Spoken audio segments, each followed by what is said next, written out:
para cada um de nós nesta tarde. Amém? João capítulo 6. Uma passagem que Jesus relata e que João relata, ele que também esteve ao pé de Jesus e que se encontra em João capítulo 6. Eu vou resumir os versículos, a passagem que eu tinha na totalidade, para alguns versículos, para tomar algum tempo. Versículo 47 diz assim: na verdade, eu vos digo, aquele que crê em mim tem a vida eterna. Eu sou o pão da vida. Mais à frente, no versículo 66, diz assim: desde aquele momento, muitos dos seus discípulos retrocederam e não andavam mais com ele. Então disse Jesus aos 12: quereis vós também ir embora? Então Simão Pedro respondeu-lhe: Senhor, para quem iremos nós? Tu tens as palavras da vida eterna. E nós cremos e estamos certos de que tu és o Cristo, o Filho do Deus vivo. Até aqui a palavra do Senhor. Eu podia intitular esta mensagem como: não abandone o processo, viva o novo de Deus, construa o futuro e aonde vais passar a eternidade. Será que nós sabemos ao certo onde vamos passar a eternidade? Aquilo mais certo, aquilo mais real que existe é a eternidade. Quantos creem nisto? A eternidade, ela é real. Mas no final deste discurso que Jesus, ele fala para a multidão sobre o pão da vida, muitos tiveram dificuldade em aceitar, em entender as palavras do Senhor. Outros foram realmente incrédulos, não acreditaram. E eles não poderiam crer naquilo que Jesus estava a ensinar e a declarar. Jesus afirmou de uma forma muito categórica, clara e sem deixar dúvida alguma, o que a vida que Ele nos dá dando o seu corpo e o seu sangue. E para isto foi escândalo para muitas pessoas. Porque Jesus estava ali a declarar e a mostrar que Ele se iria entregar na cruz do Calvário em pró de você, em pró de mim, em pró de toda a humanidade, em pró de todo aquele que acreditasse que Ele era o Filho de Deus e que Ele era o pão da vida e que Ele tinha uma vida eterna preparada para todos aqueles que creem nele. Amém? Então havia um percurso, havia um processo que Jesus estava a dar. A Bíblia relata que a multidão, muitos andavam atrás de Jesus somente por causa dos sinais, por causa das bênçãos, por causa verdadeiramente dos milagres que Jesus fazia. E não muito distante daqueles dias, Jesus tinha multiplicado os pães, os peixes, e a multidão estava habituada a ser saciada de uma forma física, natural. Mas Jesus agora, Ele está a falar algo muito mais além, algo que fazia parte do futuro, algo que não era no presente que Ele estava a querer entregar e a mostrar, mas Ele tinha algo preparado, porque Ele tinha vindo do Pai com um propósito, e o propósito de Jesus era de se entregar na cruz do Calvário, dando a sua carne e o seu sangue em prol de cada um. Mas houve pessoas no meio daquela multidão que não aceitaram aquela mensagem de Jesus, e muitos deles disseram: mas que dura palavra, difícil palavra para nós aceitarmos. Como é que nós vamos comer a carne? Como é que nós vamos beber o sangue? E Ele diz que veio do céu, desceu do céu. Como é que nós vamos aceitar isso? E eles rejeitaram a palavra do Senhor. Possivelmente muitos deles até pensavam: mas agora Ele pensa que nós somos canibais ou quê? Vamos estar a comer carne? Vamos estar a beber sangue? Porque eles não estavam a entender a mensagem. A declaração que Jesus estava a dar era que Ele tinha vindo morrer em prol de cada um. Mas havia a necessidade de cada um aceitar, de cada um crer, de cada um declarar que Ele era o pão vivo que desceu do céu e que estava ali para alimentar não só fisicamente, mas para alimentar também espiritualmente. Amém? Diga para a pessoa que está ao seu lado: Jesus é o pão vivo que desceu do céu. Aleluia. Ele afirmou de uma forma natural e simples.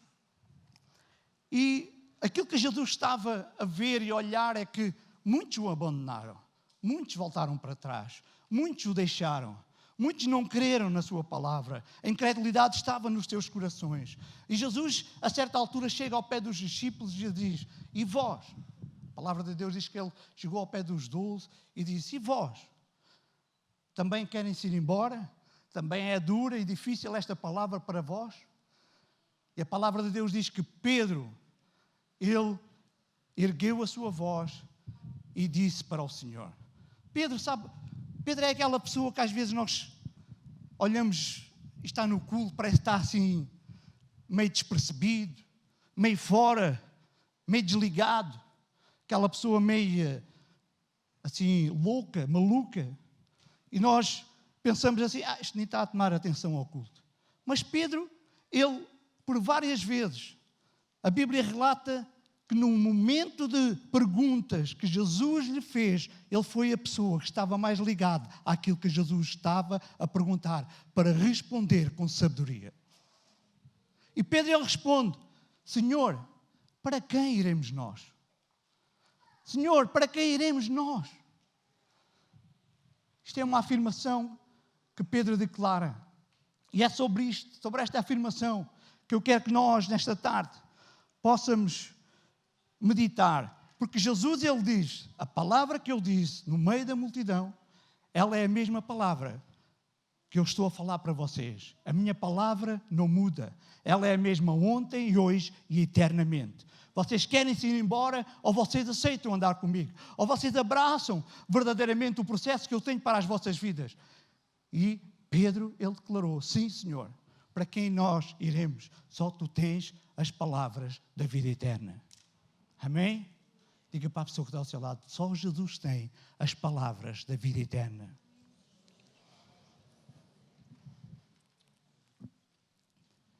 Isto foi só para eu ir buscar a garrafinha de água. Pedro responde mais uma vez: para quem iremos nós, Senhor? E nesta tarde eu quero falar sobre alguns tópicos. E o primeiro, ele chama-se posicionamento.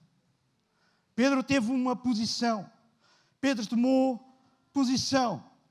Ele sabia com quem é que estava a andar. Ele sabia o que queria na sua vida. E a primeira razão, irmãos, pela qual as pessoas não conseguem o que querem, é não saberem o que querem. Muitas das vezes as pessoas não conseguem alcançar aquilo que querem porque elas não sabem, não compreendem aquilo que elas querem. Mas Pedro, ele estava determinado. Pedro, ele sabia que queria o Senhor. Pedro sabia que, independentemente a palavra fosse dura, a palavra fosse difícil, ele sabia que aquilo que ele queria na sua vida era estar na presença do Senhor. Será que tu nesta tarde sabes que aquilo que tu queres na tua vida, aquilo que tu podes querer para a tua vida, aquilo que de melhor tu queres abraçar nesta tarde é seguir ao Senhor? Então glorifica e bendize o nome do Senhor. A multidão andava atrás dos sinais, dos milagres, mas Jesus tem algo superior para dar, mas eles não compreenderam. A multidão estava focada na alimentação física. Mas Jesus, no versículo 27, diz: trabalhai não pela comida que perece, mas pela comida que permanece para a vida eterna. Trabalhai não pela comida que perece, mas pela comida que permanece para a vida eterna. Ou seja, Jesus estava a dizer: vocês têm que andar comigo, têm que ter comunhão comigo, porque eu sou o pão da vida. E na verdade, todo aquele que crê em mim terá a vida eterna. Esta era a declaração de Jesus naquele momento. Era a declaração que Jesus queria que a multidão abraçasse. Porque ele não estava ali somente para dar comida física, para multiplicar os pães, mas ele estava ali para trazer algo superior, que trouxesse felicidade, que trouxesse alegria a todos aqueles que abraçassem aquele pão que vinha do céu e que era Jesus ao se entregar na cruz do Calvário. Amém? Então, irmãos, a multidão, ela não estava focada naquilo que Jesus era. Jesus estava a dizer: não agarrem somente as coisas que se veem e perecem, mas olhem para as coisas eternas, olhem para aquilo que eu tenho preparado para vocês. Mas alimentem-se de mim, que sou o pão vivo que desceu dos céus. E quem se alimentar deste pão, viverá para sempre. O maior objetivo é estar focado na presença de Deus, na presença de Jesus. A tua felicidade não está nas tuas conquistas, está na presença de Deus. A presença de Deus é aquilo que traz felicidade, é aquilo que traz alegria, é aquilo que traz regozijo, é aquilo que traz gozo ao coração daquele que acredita que Jesus é o pão da vida. Então a nossa felicidade não está focada nos bens materiais, a nossa felicidade está focada no pão da vida, porque na verdade é Ele que nos dá a vida eterna. Na verdade é Ele que tem, aleluia, colocado em nós os sonhos, a motivação de nós declararmos que Ele é o Senhor de todas as coisas. Amém? Irmãos, em 2 Samuel 6,14 há uma passagem de Davi. Quando Davi ele se torna rei, ele vai para o palácio, ele toma posse, ele é rei de Israel. Agora ele não está no campo, agora ele não está, na verdade, na casa dos seus pais, mas ele é rei e vai e toma posse no palácio, toma posse do trono. E ali ele olha para o estado em que ele se encontra. Ele está, na verdade, no palácio, tem um bem-estar enorme à sua volta, tem carros, ele tem as suas concubinas, ele tem as suas mulheres, ele está a regozijar-se de todos os bens materiais que poderia estar na vida de um homem naquele momento. E, aliás, ele olhava ao seu redor e ele dizia: aquilo que eu declarar, tudo vai acontecer, porque eu sou rei. E a minha palavra, ela vai ser pronunciada, eu vou estalar os dedos e tudo vai vir, na verdade, à minha vida. Então, havia um momento enorme de prazer na vida de Davi, quando ele toma posse do trono de Israel, quando ele toma posse de ser rei no povo de Israel. Mas sabe, Davi ele estava olhando aquilo que ele tinha visto, e a certa altura, possivelmente, ele pensou: mas ainda não há muitos anos, ainda não há muito tempo, eu estava lá no campo, estava a pastorear as ovelhas que nem tão pouco eram minhas, mas elas eram do meu pai. Eu estava lá, mas agora eu já não estou no campo, nas campinas verdejantes, mas agora estou aqui colocado num trono, estou aqui colocado num palácio, tenho tudo aquilo que é bom à minha volta. E a certa altura a ficha caiu na vida de Davi. Ele disse: espera aí, então eu estou a viver aqui bem, com tudo aquilo que é bom à minha volta, e quem é que me colocou aqui? Quem é que me trouxe para aqui? E Davi começou a declarar e a dizer: eu vim aqui não foi porque eu conquistei este lugar, eu vim para aqui porque houve um Deus que olhou para mim nos campos verdejantes, quando eu pastoreava ovelhas, e me trouxe, me ungiu e me colocou no trono. Então Davi ele tem uma atitude. A Bíblia relata que Davi tem uma atitude e ele vê que falta ali algo, mesmo no meio de todo aquele belo prazer na sua vida, ele vê que falta ali algo que ele precisava que estivesse, aleluia, no palácio, na sua casa. E a palavra de Deus diz que a Arca da Aliança, ela simbolizava a presença de Deus. A Arca da Aliança, ela simbolizava que Deus estava presente. E a palavra de Deus diz que Davi nasceu e a Arca já não estava no meio do povo de Israel. Quando Davi nasceu, a Arca já tinha sido conquistada pelos inimigos de Israel. No tempo de Eli, lembram-se aquela passagem que os seus filhos tomaram a arca, levaram para a batalha e depois perderam na batalha e os inimigos levaram a Arca da Aliança. Ou seja, e acabou. Foi-se a glória de Deus. A glória de Deus tinha saído, a presença de Deus tinha saído no meio do povo de Israel. Agora Davi, ele está ali, tomando posse do trono, e ele agora está a dizer assim: eu tenho tudo o que é bom na minha vida, mas aonde está aquilo que é o mais importante, que é a presença de Deus? E Davi, ele, não conhecendo, não vendo ainda a Arca da Aliança, ele ouvia os seus pais, ouvia as pessoas mais idosas falarem das bênçãos, das experiências, das histórias que eles tinham vivido quando a Arca da Aliança estava no meio do seu povo. E David, ele começa a olhar, ele começa a colocar no seu coração: eu quero buscar a presença de Deus, porque eu não sei viver com a presença de Deus longe de mim, mas eu quero a presença de Deus na minha casa, eu quero a presença de Deus na minha vida. Diz a palavra de Deus que ele organizou uma comitiva, e essa comitiva ela foi até a casa de Edom, um nome assim um bocadinho complicado, mas a gente compreendemos. Amém? Quantos compreenderam? Edom é bom. Exatamente, irmã. Exato. E depois, quando David chega ali, a palavra de Deus diz que a presença da Arca da Aliança na casa daquele homem, por 3 meses, trouxe prosperidade, trouxe bênção e trouxe milagres à vida daquela família.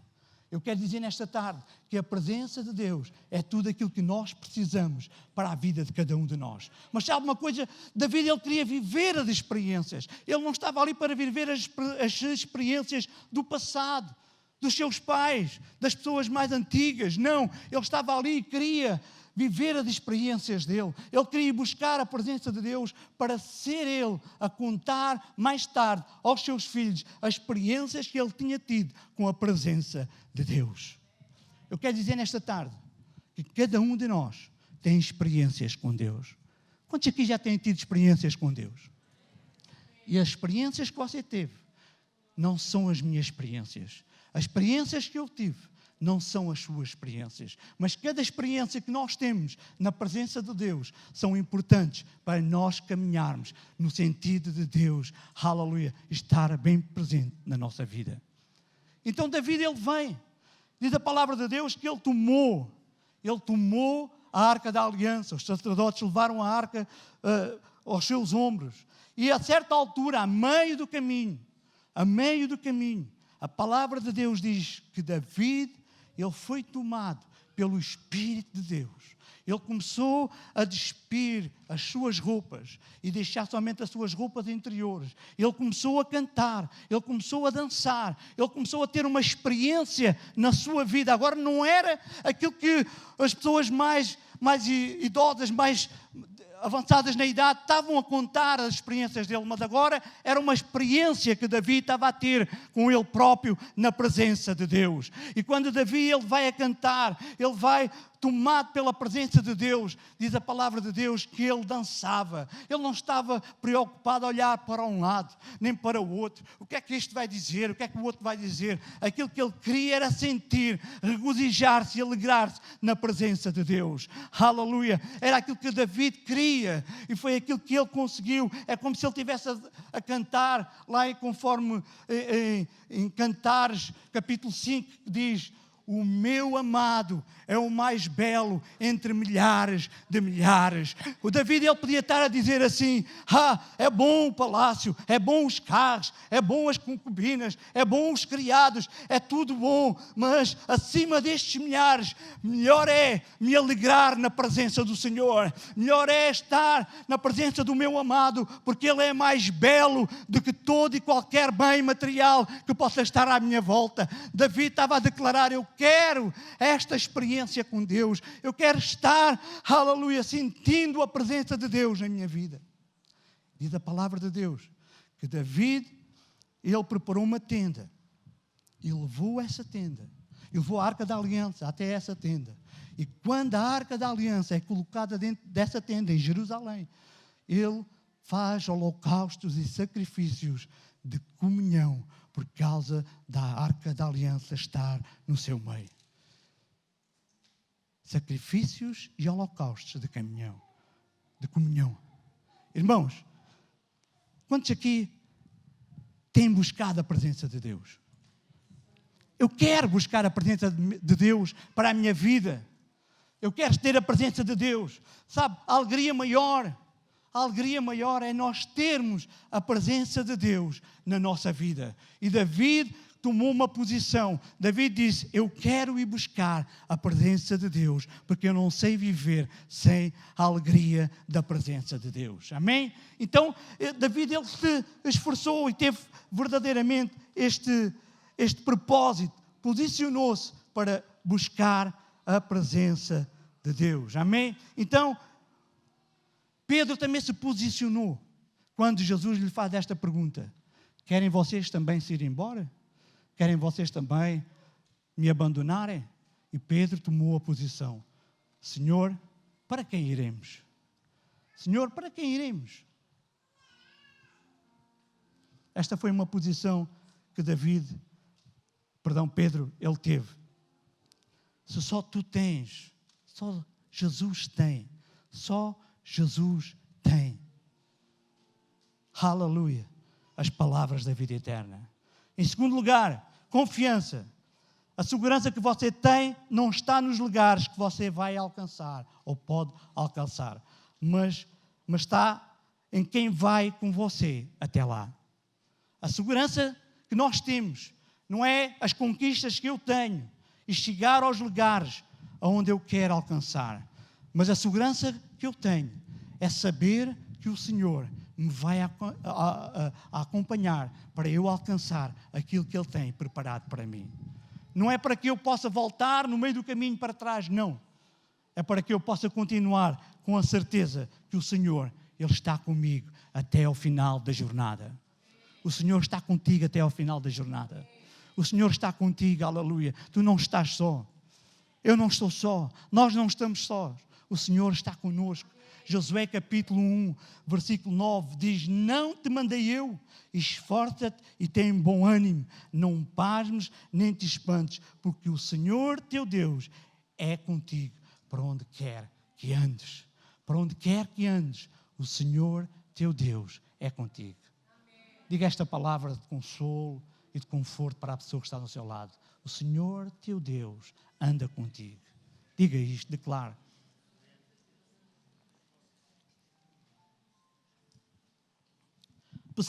Posiciona-te e tem confiança.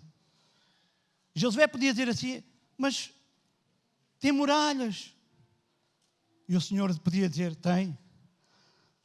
Tem gigantes. Tem exércitos poderosos.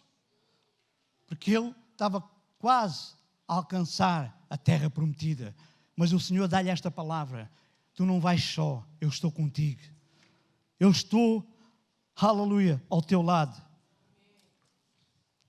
O Senhor podia dizer para Josué: vai e tem bom ânimo, porque eu estou contigo. Não tenhas receio. Continua a jornada, continua a caminhada. Vai e alcança aquilo que eu tenho preparado para ti, porque eu não te abandono. Eu estou contigo. Eu estou, aleluia, no vosso meio. Aleluia. Se a tua perspectiva está em Deus, a tua confiança está no acreditar que Deus pode todas as coisas. Quantos aqui creem que Deus pode todas as coisas? Deus pode todas as coisas, amém?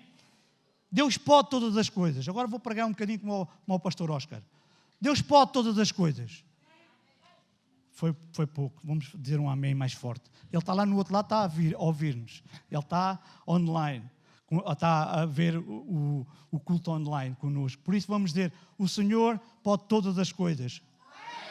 Amém. Este amém é para o pastor Oscar.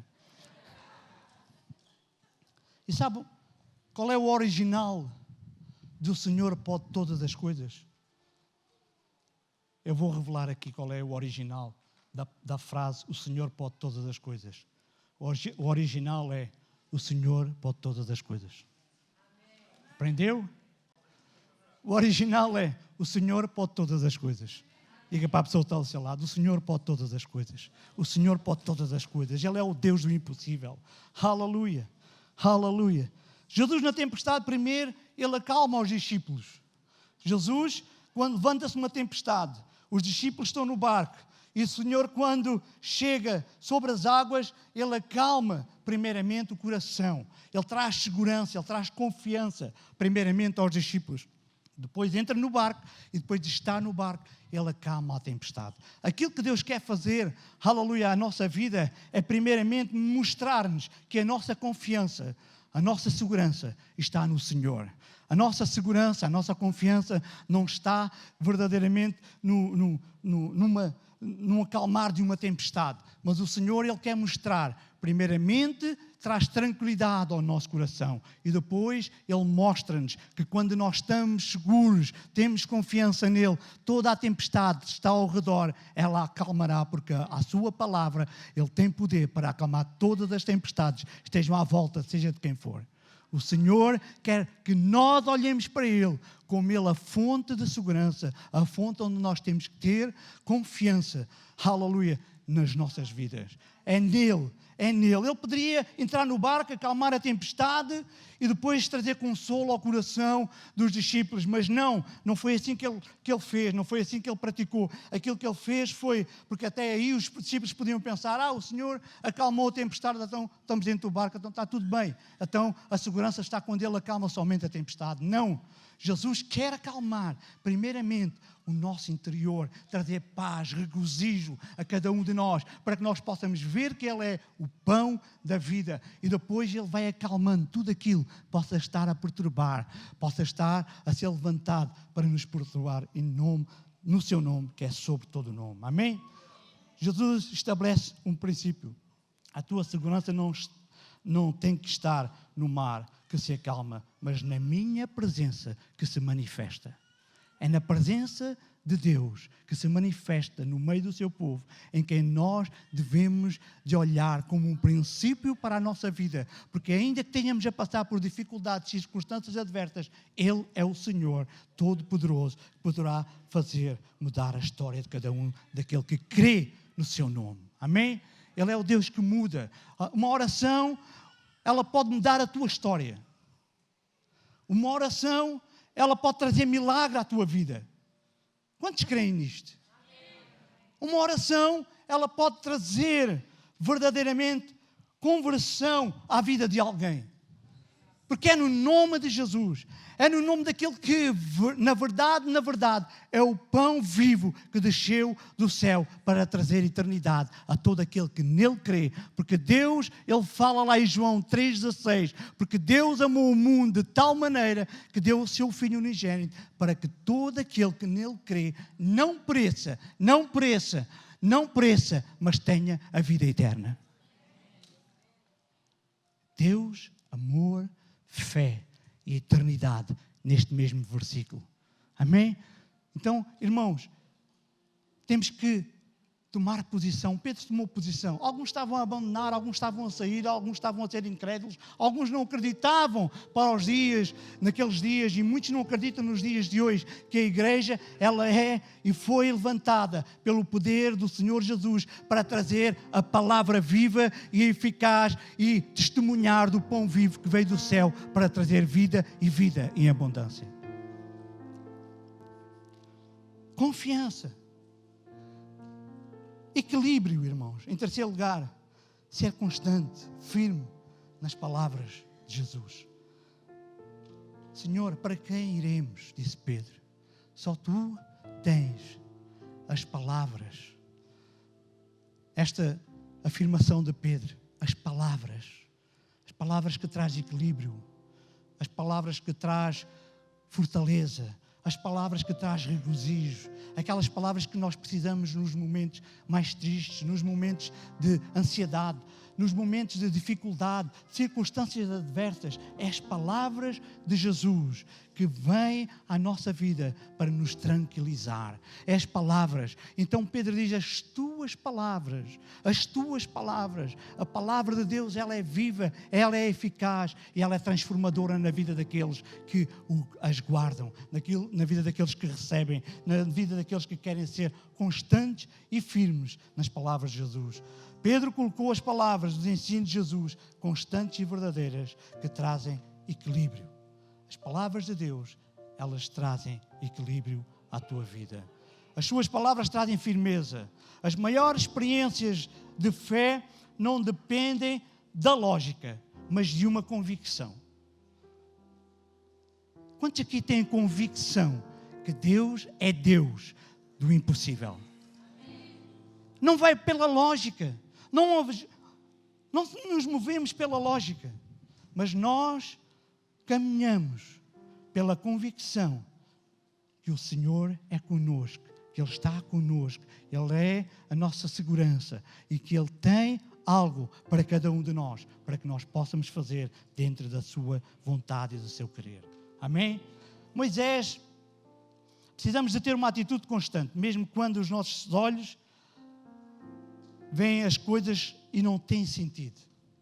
Moisés, ele se aproximou de Deus pelos seus olhos. Quando ele viu a sarça ardente, ele foi até à sarça, porque ele estava a ver aquela sarça que não se consumia.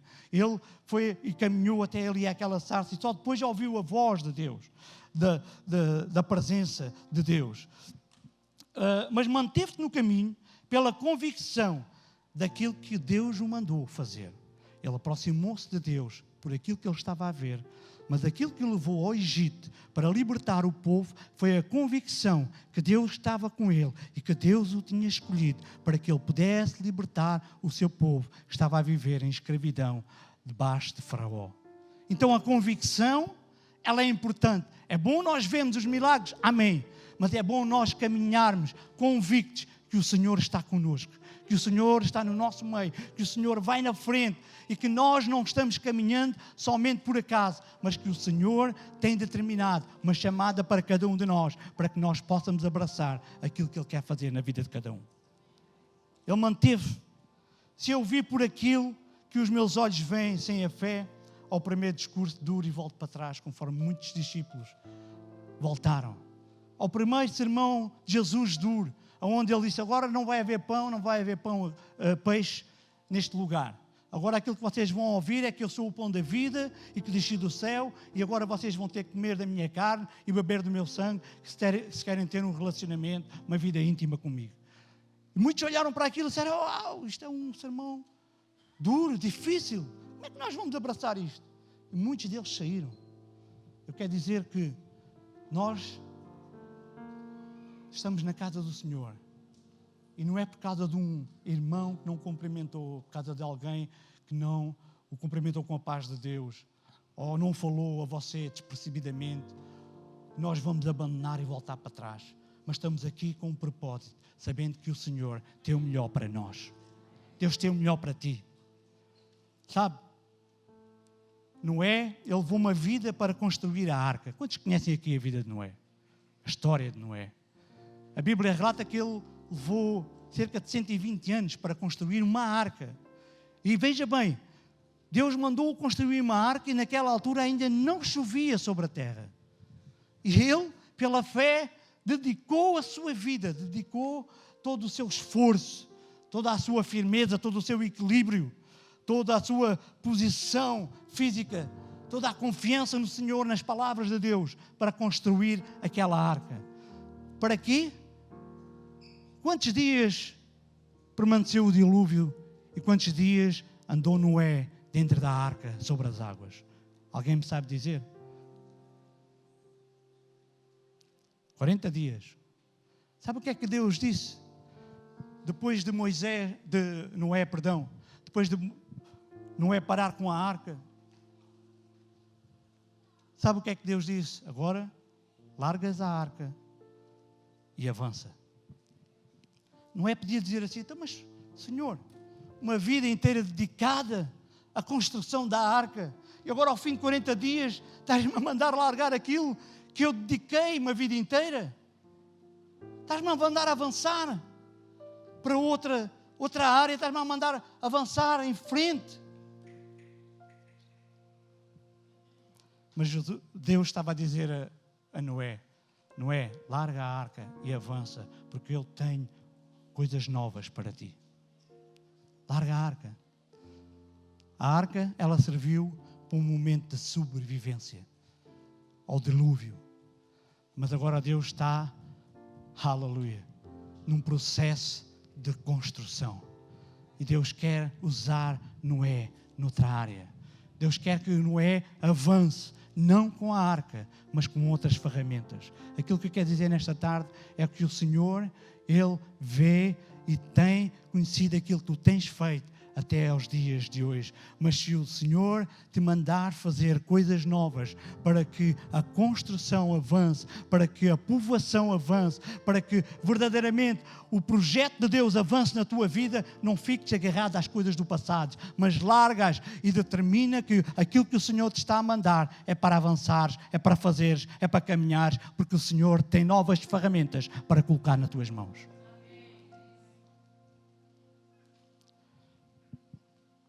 Deus quer de nós uma posição. O passado não pode ser usado para as coisas novas que Deus quer fazer no presente.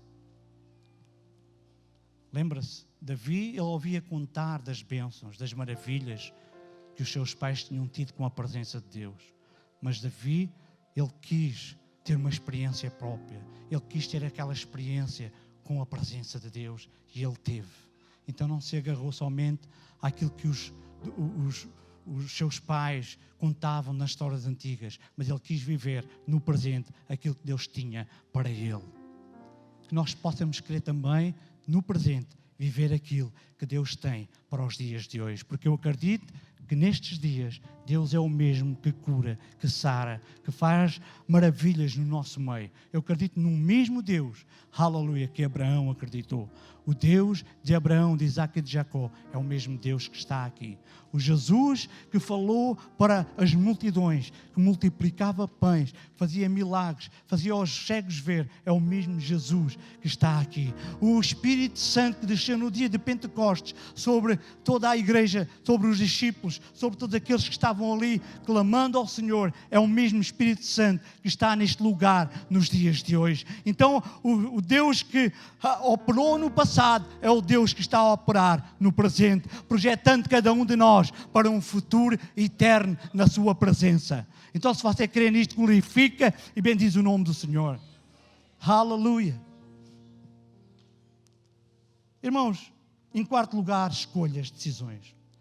As tuas escolhas vão mostrar aonde tu queres ir. As tuas decisões vão mostrar aonde tu queres ir. Lembra-se, a multidão voltou para trás. Eles não queriam, por isso simplesmente não queriam andar com Jesus. Mas Pedro e os discípulos, eles determinaram, as nossas escolhas é andar contigo. A nossa escolha é estarmos ao teu lado. A nossa escolha é vivermos aquilo que tu tens de melhor nesta vida para cada um de nós. As nossas escolhas, as nossas decisões é estarmos na tua casa. As nossas decisões é verdadeiramente andarmos contigo, independentemente daquilo que os outros estão a fazer. Eu quero estar contigo. Amém? Diga para a pessoa que está ao seu lado e diga: é bom estar com Jesus.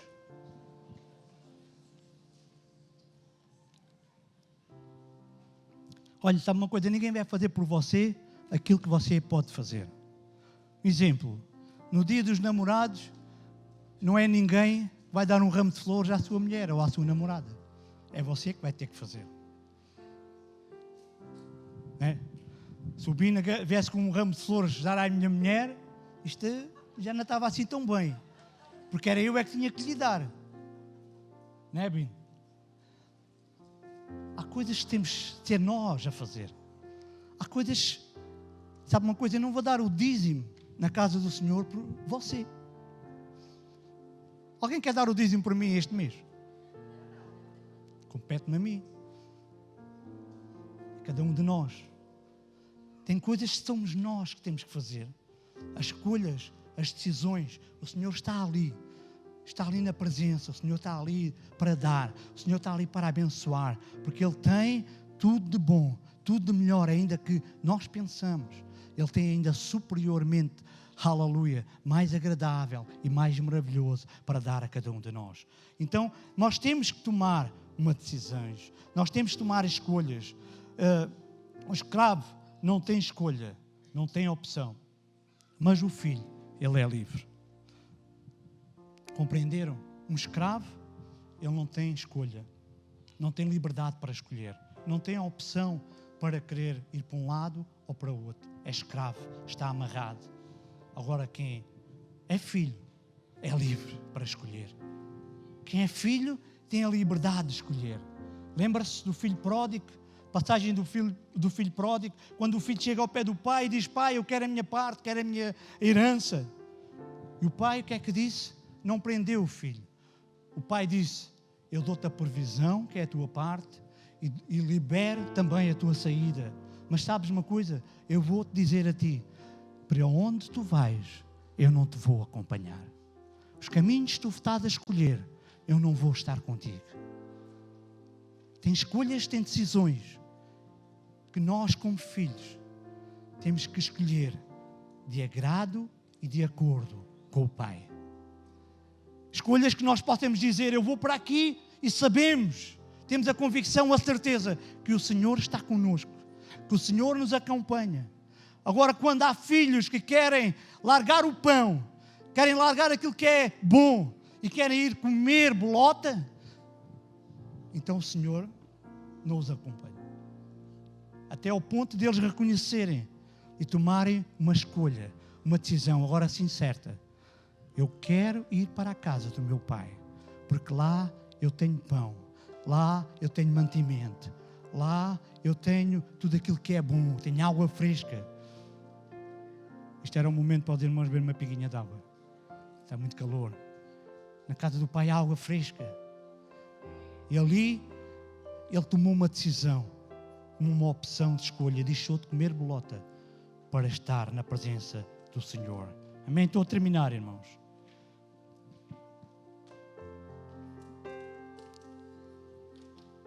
Quem disse que era fácil? Que seria fácil? Vocês já ouviram ou já viram alguma passagem bíblica que diz: é fácil. Não vamos passar por momentos de provações, de tribulações, de adversidades. Vai ser fácil. Já viu algum pastor pregar sobre isso?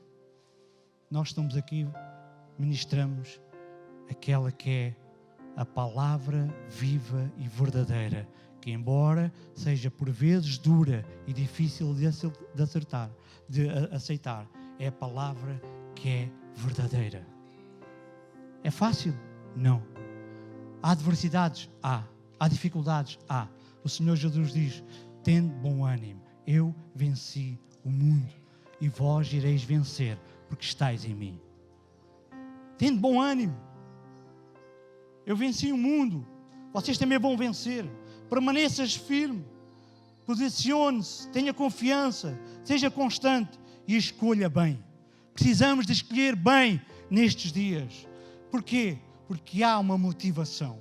E aquilo que estava a motivar Pedro e os discípulos era: Senhor, para quem iremos nós? Só tu tens as palavras do quê?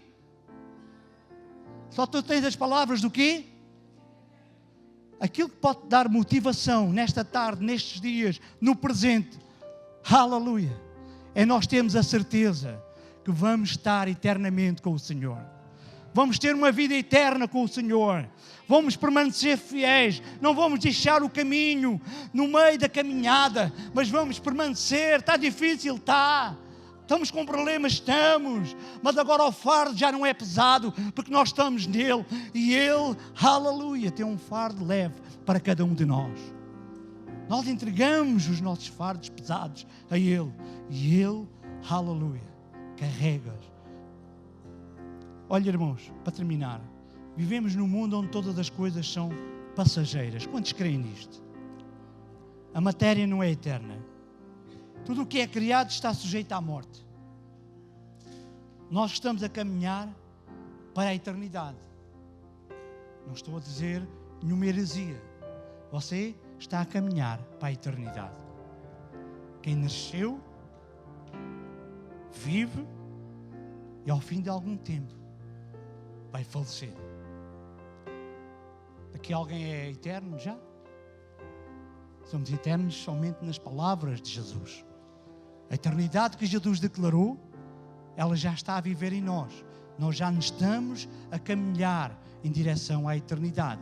Mas enquanto estivermos na terra, tudo isto que nós estamos a ver à nossa volta, todas as pessoas que nós estamos a ver aqui conosco, elas vão um dia falecer. Se o Senhor não vier, se o Senhor vier, nós vamos ser arrebatados. Mas até lá, nós vamos todos ter uma morte natural. Amém? Então tudo está sujeito à morte. A nossa vida é como um sopro. Ainda ontem Eu estava a ver-me a mim, ao espelho, com 18 anos de idade. É verdade. Ontem fui-me ver ao espelho e eu disse, 18 anos de idade. Sim, senhora. Vou agora para o serviço militar. E hoje fui ao espelho, olhei para mim e disse assim, 54 anos, hein? Já tens barba branca. Mas sabe uma coisa, nesta tarde eu quero dizer, aquilo que te leva para a eternidade e que garante uma eternidade com o Senhor, não é estas barbas brancas, não é os anos de crente que você tem na sua denominação, na comunidade cristã. Aquilo que nos leva para uma eternidade é o posicionamento, é a confiança, é verdadeiramente o equilíbrio que nós temos na nossa vida, é verdadeiramente nós queremos a presença do Senhor diariamente conosco, para que possamos caminhar com Ele, sabendo que Ele está sempre conosco até ao confim dos séculos. Esta deve ser a convicção que nós temos, esta deve ser a certeza, porque tudo, irmãos, tudo vai acabar.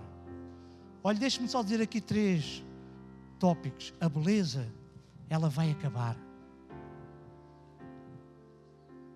Não estou a dizer nada agora para as jovens ficarem um pouco entristecidas com a sua beleza. Mas sabe, a beleza vai acabar. A Bíblia diz que Sara, aos 60 anos de idade, ela era uma mulher formosa.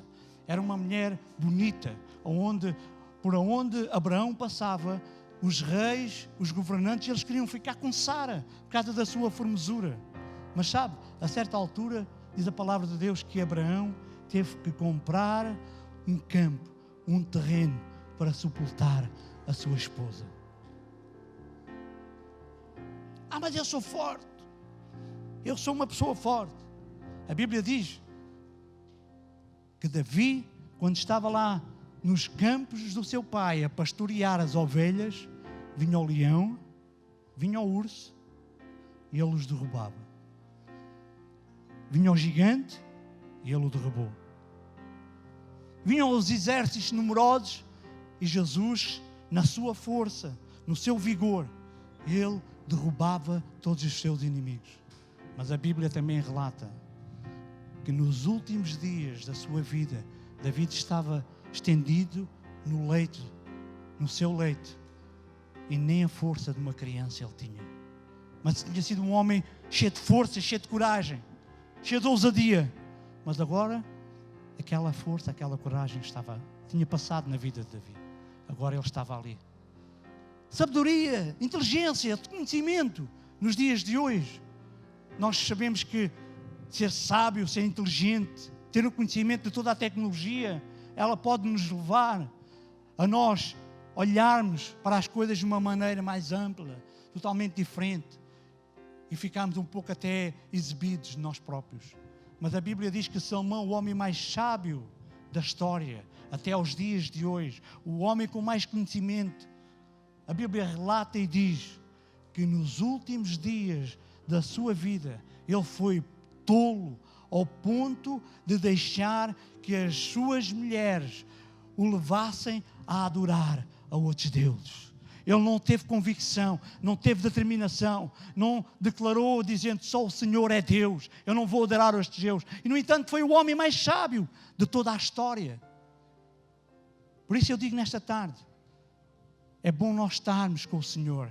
É bom nós termos o equilíbrio. É bom nós reconhecermos que Ele é o pão da vida e que Ele está conosco até aos confins dos séculos. Amém? Ele está no nosso meio. Ele está conosco. Posicione-se. Confie. Tenha equilíbrio. Seja constante. Escolher, tomar decisões é importante. E esta motivação que nós devemos de ter é que vamos alcançar a vida eterna. Amém? Você sabe, vamos colocar de pé. Enquanto o nosso irmão Tiago ele vai dando ali alguns acordos. Nesta tarde eu só vou pedir mais alguns minutinhos para nós nesta tarde refletirmos, vamos dando prosseguimento ao culto nesta tarde. Você sabe qual é a área que você precisa de um milagre? Quantos aqui sabem e compreendem e têm conhecimento das suas necessidades? eu tenho conhecimento da minha necessidade. Eu sei qual é a área em que eu preciso de todas estas áreas em que nós estivemos aqui a refletir na casa do Senhor. Eu sei se eu preciso de posicionar na presença do Senhor. Eu sei se eu necessito de ter mais confiança na presença do Senhor. Eu sei se eu preciso de ter mais equilíbrio na minha vida para estar na presença do Senhor.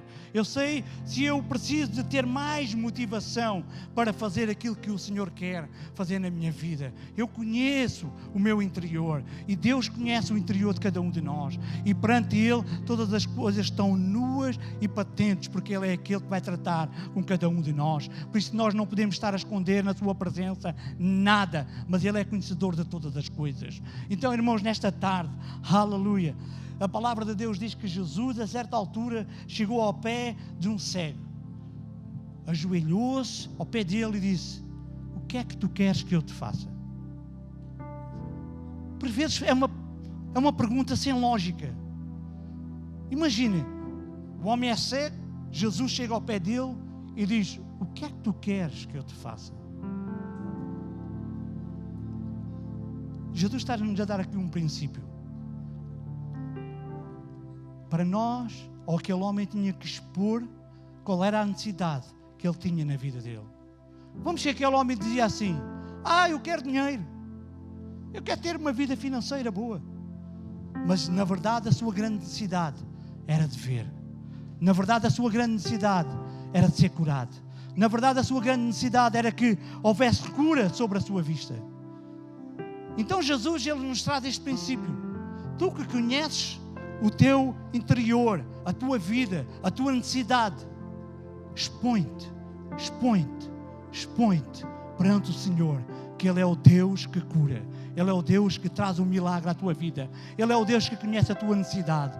Ele é o Deus que sabe de todas as coisas. Agora somente tu expõe-te. Tu vai à sua presença e diz: Senhor, eu preciso que o meu casamento tenha o teu toque. Senhor, eu preciso que a minha área financeira tenha o teu toque. Senhor, eu preciso que a minha área, num aspecto físico, tenha cura nesta ou naquela área. Porque Tu és o Deus que cura. Tu és o Deus que restaura. Tu és o Deus que traz renovação à vida de cada um de nós.